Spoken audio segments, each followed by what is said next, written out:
धन्यवाद अध्यक्ष जी.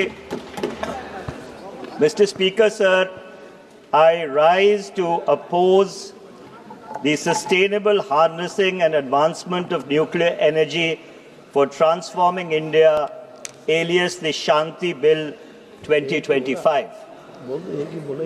This bill seeks to repeal two seminal legislations, Mr. Speaker, sir.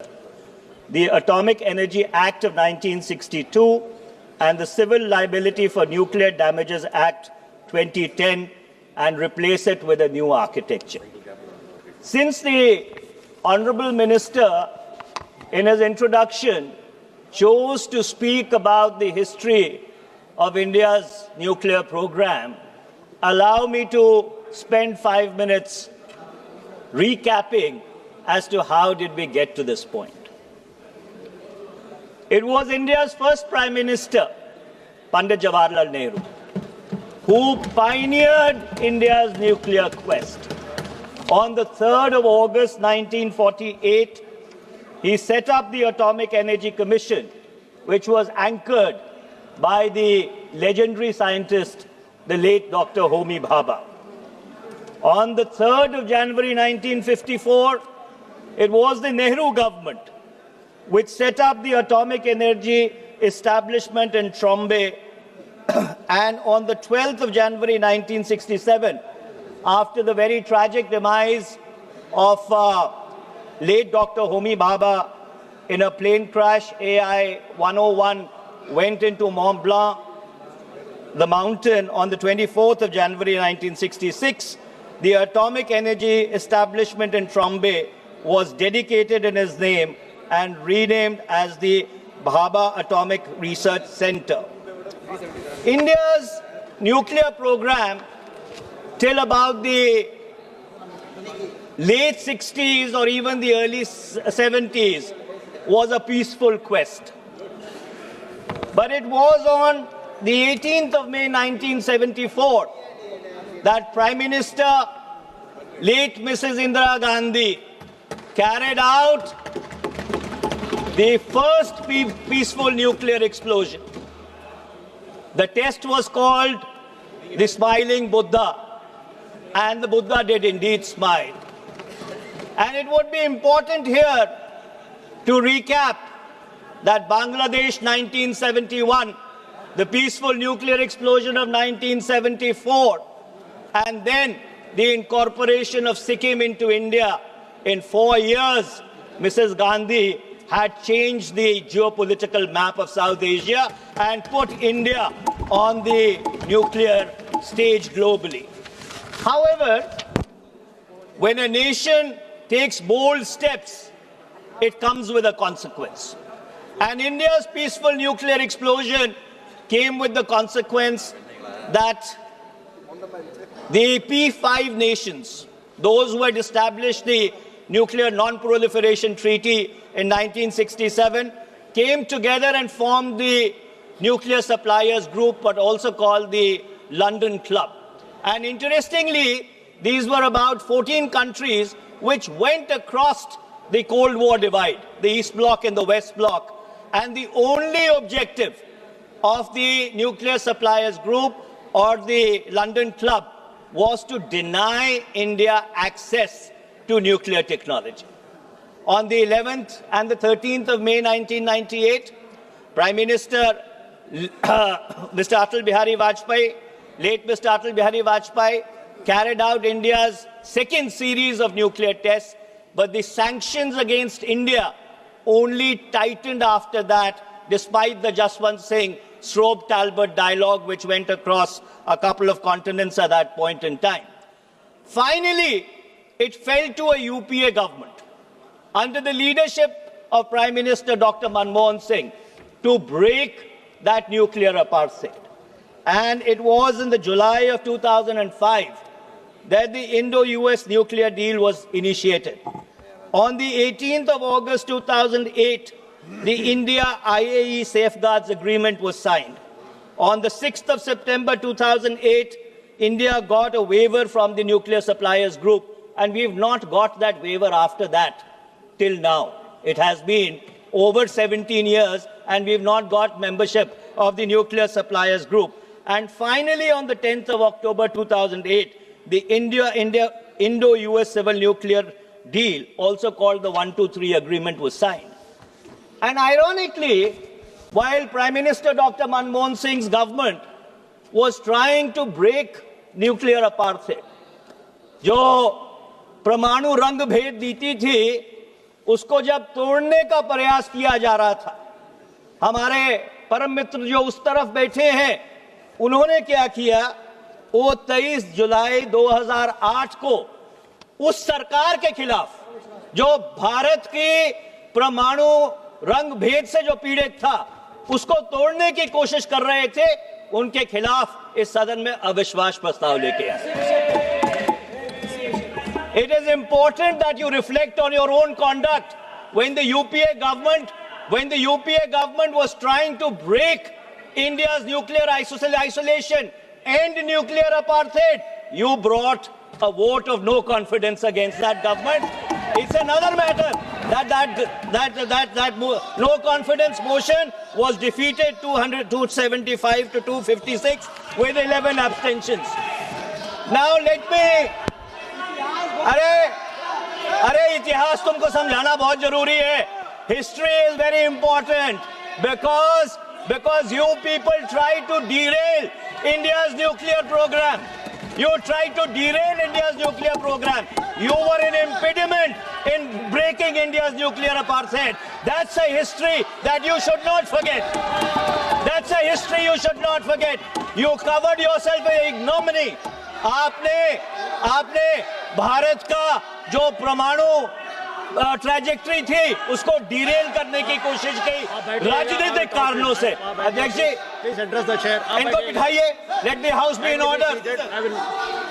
Late the house be in order. Let the house be in order. Sir, सच्चाई कड़वी होती है अध्यक्ष जी.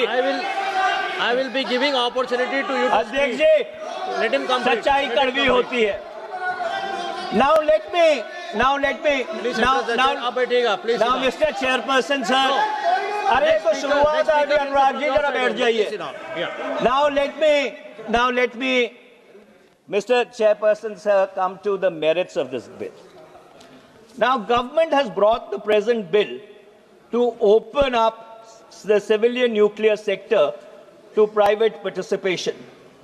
Clause 3-1-C of the bill. There is speculation that government wants to bring in 49% to 100% foreign direct investment into the sector. What strikes me as very strange, Mr. Chairperson, sir, that a conglomerate which has built an empire on leased public assets announces its intent to enter the nuclear energy sector in late November 2025, and in December 2025 we have this bill. Is it a coincidence that the Adani group of companies announces its intent to participate in the civilian nuclear sector, and within a month we have this bill in the House? Is it a coincidence? I'm merely raising a question. I'm not imputing any motives. I am not insinuating anything. I am merely... 1 second, please. Honorable Minister, sir. Mr. Chair, I'm not yielding. I am not yielding. The Minister can reply when he has to. No, I am not yielding. No, I am not yielding. No, I am not yielding. The Honorable Speaker asked me to be brief and not to touch upon the salient features of the bill. Otherwise, I was going ahead with that. Now, nowhere in the bill has there been any intention, obviously or inadvertently, reflecting that this is meant to benefit a certain house. Now, this is an allegation which puts the entire house into disrepute. We are practicing the highest norms of democracy, and nowhere in the bill. So this is totally an unfounded and a politically motivated charge which has no reflection on the body of the bill. आप बैठिएगा. Mr. Chairperson, sir. Honorable Minister has replied. Mr. Chairperson, sir. I wasn't making any insinuation. I wasn't imputing any motives. I was just saying that is it just coincidental that this has happened? Honorable MP, sir, you already mentioned it could be a coincidence. So let me go further, Mr. Chairperson, sir.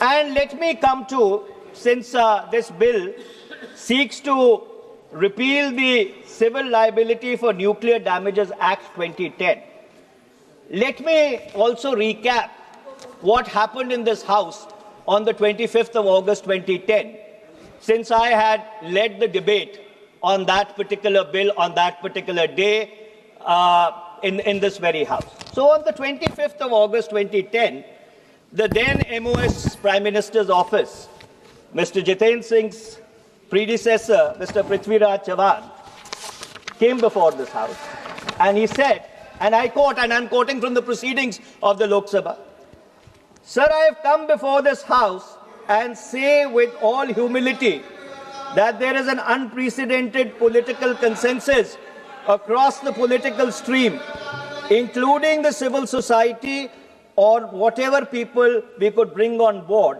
There was a slight contention about a few items. We explained the logic of why we brought in some of the amendments, particularly the amendment to Clause 17. Now, what is this Clause 17? Specifically, Clause 17B. Let me read it out for the perusal of this House. So, the Civil Liability for Nuclear Damage Act 2010 said, and I'll read 17B, the operator of the nuclear installation, after paying compensation for nuclear damage in accordance with Section 6, shall have a right of recourse where B says the nuclear incident has resulted as a consequence of an act of supplier or his employee, which includes supply of equipment or material with patent or latent defects or substandard services. Now, this was a clause on which there was a consensus across the House, across all political parties, that this needs to be included.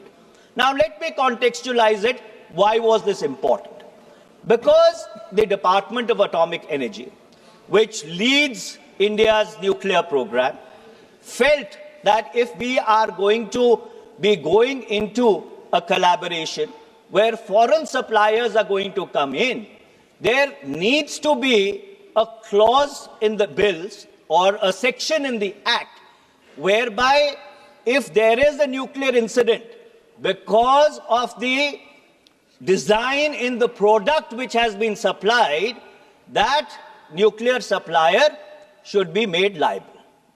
And this was supported by the then by the former External Affairs and Finance Minister of the BJP, who unfortunately had been expelled from the party in August 2009, came back on the 24th of June 2010, and this debate was happening in the August of 2008. And let me quote late Jaswant Singh Ji. So late Jaswant Singh Ji, while speaking on the bill, he says, it is really Clause 17B of the bill dealing with the operator's right to recourse or the right to recourse, which then became a bone in our throat. बोले वो हमारी गली में हड्डी फंस गई. You have worked overtime to remove that bone. So late Mr. Jaswant Singh, the left parties, every other section of this House was unanimous that suppliers' liability should form a part of the civil nuclear liability regime. And what do I find? What I find is that when you read Clause 11 of the present bill, and the minister is here, if I'm making a mistake, I'm open to be corrected. But I did not find a single clause or a single word which says anything about supplier liability. The supplier liability has been completely removed. Now, God forbid, if a nuclear accident or a nuclear incident was to take place, and since we are going to be dependent upon foreign suppliers, especially when we are opening up the nuclear energy sector to private participation, we are going to allow foreign direct investment, 49%, 51%, 76%, 100%. I do not know how much to come in. Then, under those circumstances, shouldn't the supplier be liable? If there is a defect in the product, in fact, it is going to indemnify your own domestic players about whom you made such a big noise a while ago. God forbid, if some incident was to take place. And so therefore it is very important. I know a large number of countries around the world have had reservations with regard to suppliers' liability, now going back 15 years. And I do not want to get into the business of naming countries or companies, but it is important to understand, and the minister must explain, how removing the supplier liability clause is actually going to help. In my humble estimation, it is going to harm India. Now let me move on to the next aspect, clause 70. Now the Atomic Energy Regulatory Board. There has been a lot of concern now going back many, many years, Mr. Chairperson, sir, that is the Atomic Energy Regulatory Board really autonomous? Or is it an extension of the Department of Atomic Energy?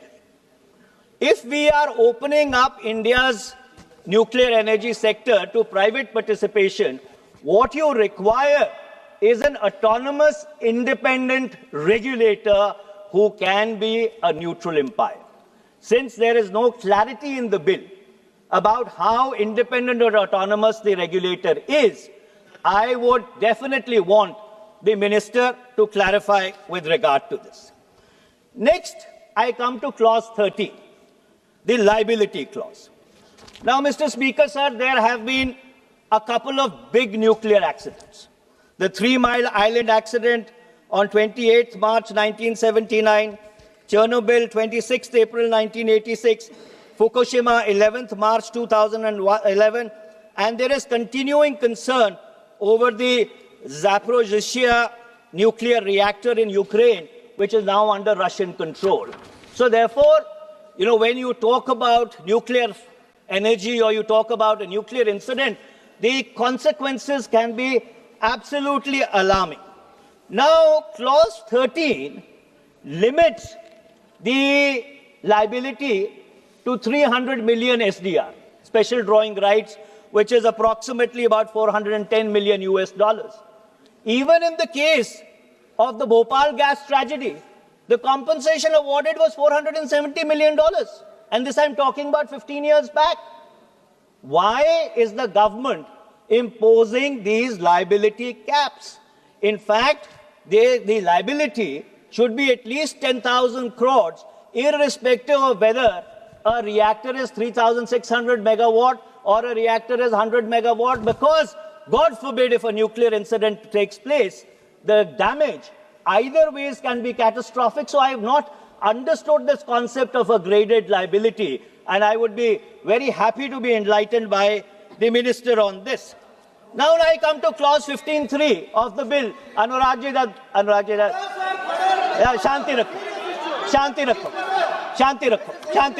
Shanti Rakho. Now I come to clause 15.3 of the bill, Mr. Chairperson, sir. Now it exempts government-owned nuclear installations from insurance cover. It says government-owned nuclear installations do not require insurance cover. I asked why. And if the answer of the government is going to be that government-owned nuclear installations have a sovereign cover, then that should be made a proviso in the bill. Yes. Then there should be a proviso in the bill that should say that the central government will assume liability in case of a nuclear incident installing any of the government's nuclear installations. That should be explicitly stated in the bill. Then let me come to clause 19A, clause 25, subclause 4, subclause B, disposal of radioactive waste. Now, Mr. Chairperson, sir, spent fuel, uranium and plutonium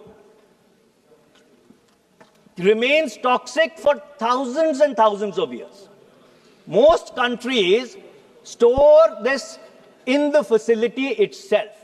Now, this bill, except mentioning this fact, does not provide a robust framework as to how radioactive waste needs to be dealt with. It cannot be a function of delegated legislation, left to rules and regulations. This is a very serious issue. There has to be a schedule to the bill which explains as to how radioactive waste should be dealt with.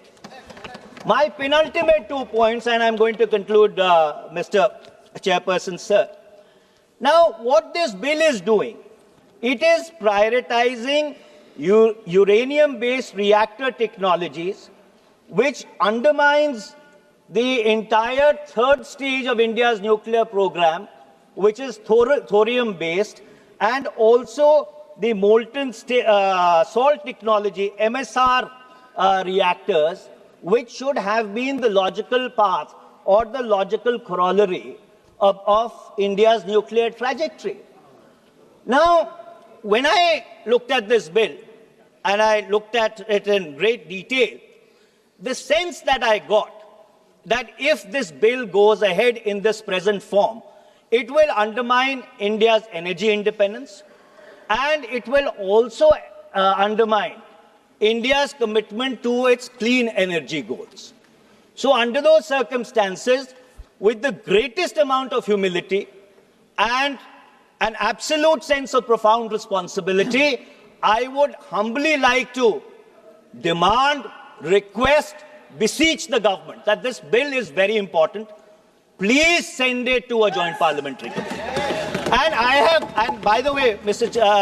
Chairperson, sir, since there was a paucity of time, I've only made the highway points, what we in law call the highway points. There is a lot of devil in the detail, which I have not even come to.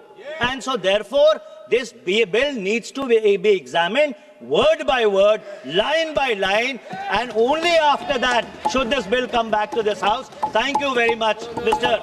Speaker, sir, Mr. Chairman, sir.